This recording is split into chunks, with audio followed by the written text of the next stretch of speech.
Hello everyone, we are back with another video, and today I am going to be filming a video that is pretty much overdue at this point because it is the 11th of April when I am filming this, and I am just now sitting down to film my April TBR. So I don't know why that is the case, but it is. I have tea because I actually discovered recently that I do still like tea, even though I thought I didn't like tea anymore and I just like coffee. So there we go. We had that realization. Anyway, it is a new month, so obviously I have, lots of books that I plan on reading for this month because so far I've been having a great reading year. March was an amazing month with Readathon, and I will be doing a March wrap-up, so I will speak more about all the stuff I read in March and lots of other stuff. You will see my March wrap up when it's up. It's going to be a really fun video to film, but I needed to get this one up because I still haven't filmed it. And since we are a few days into April, I have already started some of these books. I should be further into them than I am, but I've been a bit slumpy here and there. But I think we're just going to get down to business and get focused on my reading. So today I am going to make a list of all of the books that I say needs, like some of them kind of are needs because they're for like certain things, like book clubs or readathons coming up, so I obviously need to get them read. But then there is some other stuff I just kind of have thrown in that I want to read just for myself, just for fun. So we're gonna talk about all of them today. Yeah, I suppose we'll just hop straight into it. Sorry for filming this video so late. It should have been up before now. But anyway, we're just going to dive into it because in April I have a lot of buddy reads, book club reads, readathons. There is a lot going on this month, so I'm excited to delve into all of the stuff that I plan to read this month. So let's do it. Okay, so the first book that I am planning on reading this month, and I've already started, is City of Ashes by Cassandra Clare. This is the second book in the Mortal Instruments series. As you guys know, I read City of Bones in January, and I did really enjoy it. And since I've already started this, I can say that so far it's just okay. I'm not sure if it's going to grab me as much as City of Bones, but we will see. And I am annotating this one, so it's also very slow to read because of that. Yeah, I know. My annotation system is very detailed, which makes it very slow. And I'm trying now just to tab the most important things, but they keep dropping important information, and I'm like, that's why I keep annotating things. You see these tabs? Anyway, this is like 400 and something pages long. The only thing is this had me fooled because I was like, this is shorter than City of Bones. Thank God, nice, quick, fancy read, but it's actually not because the font is much smaller than City of Bones. But it just says on the back of the book, haunted by her past, Clary is dragged deeper into New York City's terrifying underworld of demons and shadow hunters. But can she control her feelings for a boy who can never be hers? So, yeah, I am excited to continue reading the Mortal Instruments and Cassandra Clare's books. So, yeah, just an exciting one to delve into, and I'm excited to see how my thoughts on this series are going to go because I know people kind of have mixed feelings about the Mortal Instruments. Obviously, it was very popular, like on BookTube, and I feel like it's always gonna be popular. Like Cassandra Clare's books are never not gonna be popular because, like she's one of the biggest fancy authors around. So the fact that I'm only even getting to like any of her books now is awful, but we're doing it. Okay, we're finally doing it. Like, here we are. So yeah, excited to see what I think of this. The next book that I have is The Bone Season by Samantha Shannon. So this is kind of a buddy read. Originally, I think this was going to be for a book club that I've been on Instagram, but the book club has kind of died a bit. So I think this is just a buddy read between me and another person in that book club. But nonetheless, I am a good bit into this one. I have started this as well because this video's late. I don't know where my uploading schedule has been. It's like between like live shows and, school starting up soon. Like, I've just been busy planning things and sorting out things. But we're getting on track now with reading and uploading, and it's going to be fine. But yeah, this is a fancy book. And I'm really invested in this because this is set in the future. So there's a lot of interesting material in here. And I'm very invested. Like, I haven't been this invested in a book in a while. So I'm just going to read the back. It says, for the past 200 years, the Scion government, I don't really know how to pronounce that. I think I mentioned this in my last live and I struggle about it too. Anyway, has led an oppressive campaign against unnaturalness in London. Clairvoyance in all its forms has been decreed a criminal offence, and those who practice it viciously punished. Forced underground, a clairvoyant underworld has developed, combating persecution and evading capture. Paige Mahoney, a powerful dreamwalker operating in the Seven Dials district of London, leads a double life, using her unnaturalness illegally while hiding her gift from her father, who works for the Scion regime. Again, a lot of complicated words in here and made up names and things, and I'm like you already know I'm not going to be able to pronounce that, so it's stressful. This is quite a long book too.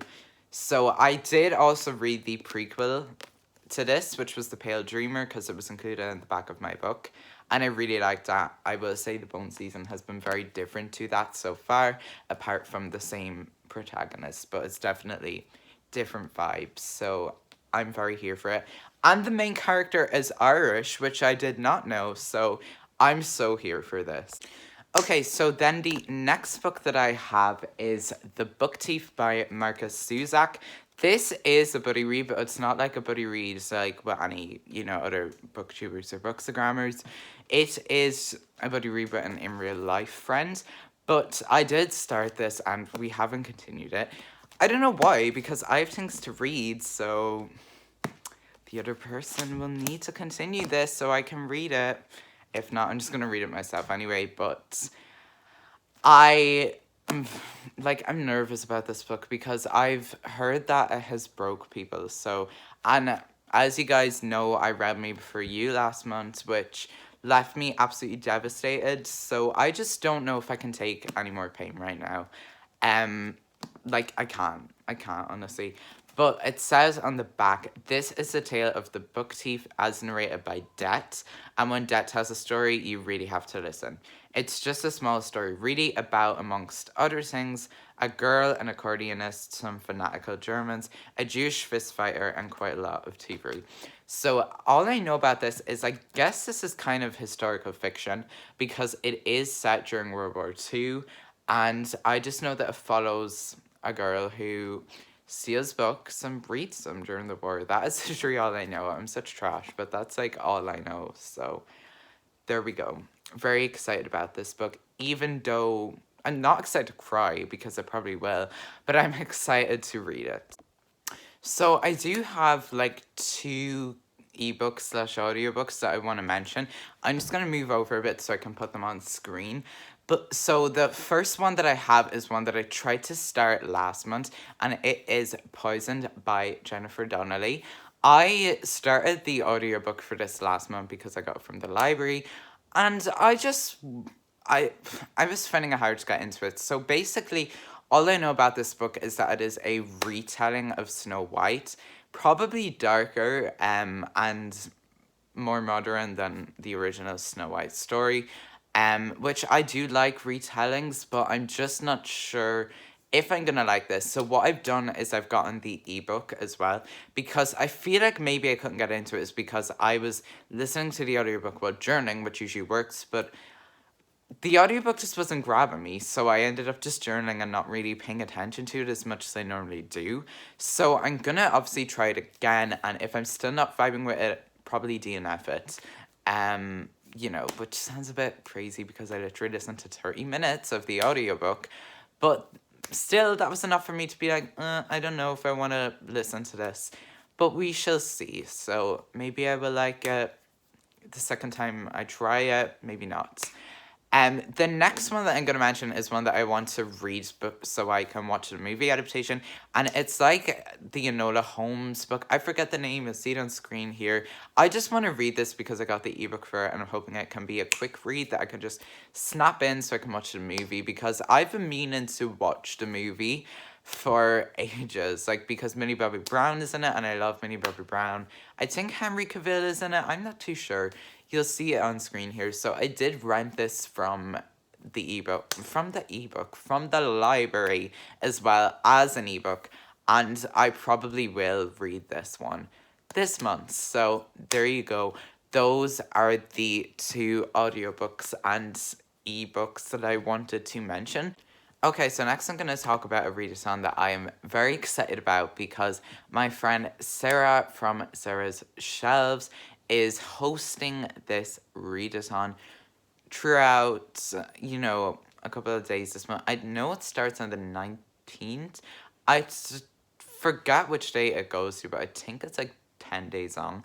So it's a long enough readathon, and it is the Trills and Chills readathon, and this is all about reading thriller books slash horror, because for me, I've kind of added in a little bit of horror. I have 3 books that I'm gonna talk about that I have fit for the prompts, which I will also talk about in a minute. So I suppose I'll mention the prompts first. So this is also being hosted by Caroline from Caroline Johnson, Sav from Riversing Reads, and Nicole from Bon Bon Reads. So those are the other hosts. I am going to talk about the prompts. I will put the bingo board on screen that they have created, because it is just really lovely and very well done. So the prompts that we have here are deserted, which is an isolated setting. So I suppose I'll talk about the books I pick for that. So the first 3 prompts are deserted, which is an isolated setting, backstabber, relationship gone wrong, and guilty, which is a favorite thriller subgenre. So I am using this for a reread of Carrie by Stephen King, which is a very short book, but it is a horror book that I really enjoyed when I read it the first time around, and I'm just really excited to see what I will think of, like, my reread of this, because I think I gave this 5 stars the first time I read it. I was only 14. I don't know if that was a good age to be reading books like this, but anyway, that happens. So the way I've made these prompts work is isolated setting. A lot of Carrie takes place in her home, even though there is a lot of it at school. So it's kind of isolated when she's in her home. So I've twisted that a bit, but we're making it work. Backstabber, the relationship gone wrong, that is between Carrie and her mother. She has like an abusive relationship with her mother. Her mother is very abusive, so that's where that comes into that. And favorite thriller subgenre, this is a horror, but it works because this is psychological and that is my favorite kind. So yeah, that's what I've made this work for. I will also be annotating this. I've decided that's what I'm gonna do with my reread of this. So I will read the blurb. It says, Carrie White has a gift, the gift of telekinesis.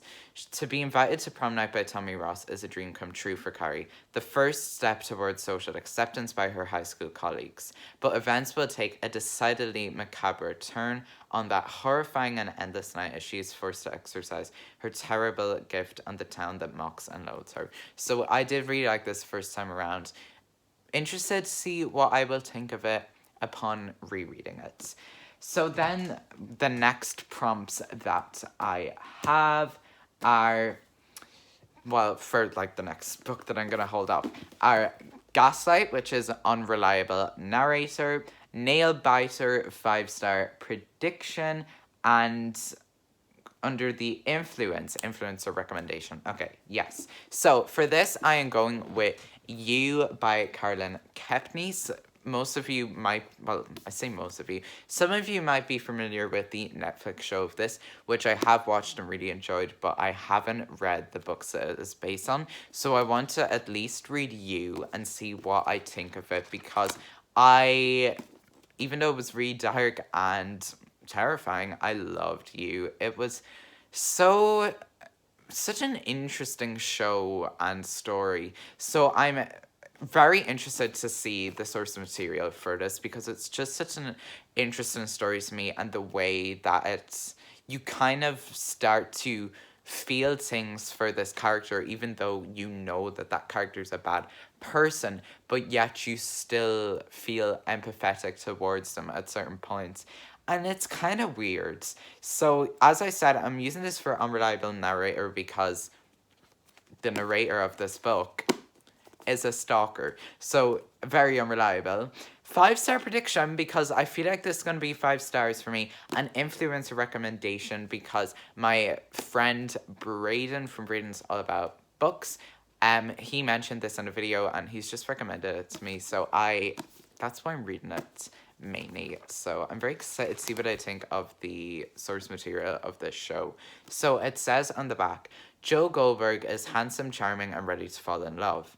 And when aspiring writer Guinevere Beck strides into the bookstore where Joe works, he is instantly smitten. He knows he has to see her again, so Joe does what anyone might. He looks back up online and learns everything he can to set up another chance to meet her. He looks back up online. Oh my god, sorry, I cannot speak today, guys, honestly.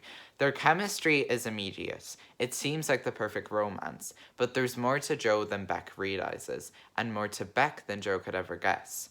Their relationship soon spirals out of control, and the darkness they unleash will have deadly consequences for everyone in their lives. So I'm excited to see what I think of this book, because I love the show. So there we go. And then the last prompts that I have here are Get Out, which is a character running from their past, and Split, which is multiple POV. So for this, I have gone with The Ice Cream Girls by Dorothy Coomson.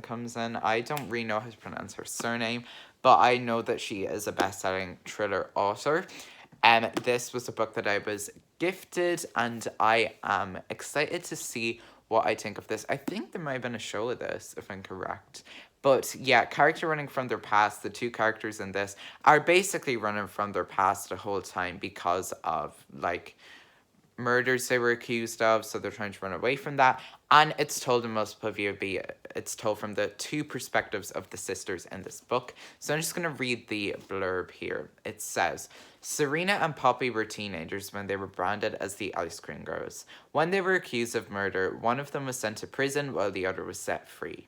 Now, 20 years later, one of them is doing all she can to clear her name, and the other is frantically trying to keep her secrets. Which ice cream girl is desperate enough to kill to get what she wants? So there we go. That is this book. I'm interested to see what I'd think because this isn't the type of book I would normally go to. So, you know, we like to try something new every once in a while. I'm going into this with an open mind and I hope I like it. So, very excited for this readathon. If Sarah is watching this video, I'm very excited and there will be a vlog coming. So, stay tuned because I am going to be doing a reading vlog for that readathon. So, yeah.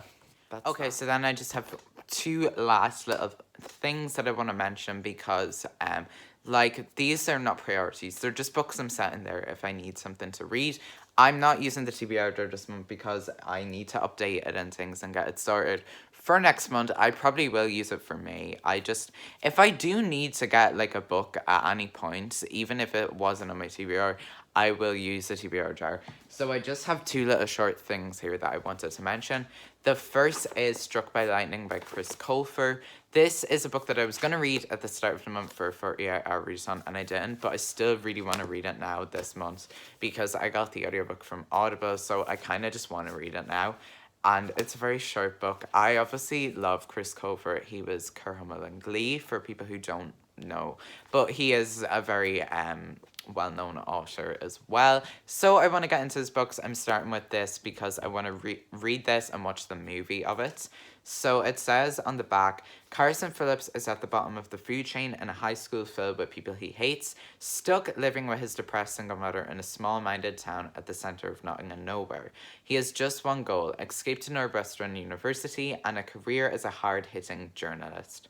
He can practically smell the ink on the admissions letter when disaster strikes. His guidance counselor tells him that he needs to bolster his application by creating a literary magazine, which means he needs submissions from other students. With 17 years of animosity standing between him and his dreams, Carson resorts to the only thing he can think of: blackmail. After all, desperate times call for desperate measures, and everyone has a secret they do anything to hide. So I'm really intrigued to read this. Very excited about it. And it's very short, and the font is big, so I'm hoping that's pictures. Hold on. I'm hoping I can fly through it. And then the other one is a graphic novel, because at the start of the month I reread Swamp Thing Part 1 so that I can read Swamp Thing Part 2. This is a DC graphic novel. I have a lot of these and I want to get back into them. So this is kind of horror.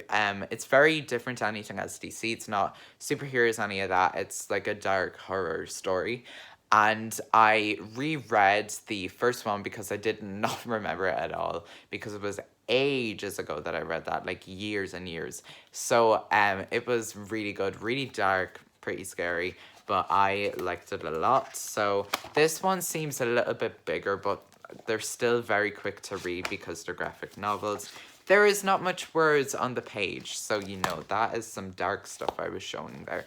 But anyway, yeah, I'm excited to dive back into this and see what I think of the second part to this. There is no more that was released in this collection of graphic novels that I have, so maybe this will tie up the story that was started in the first one.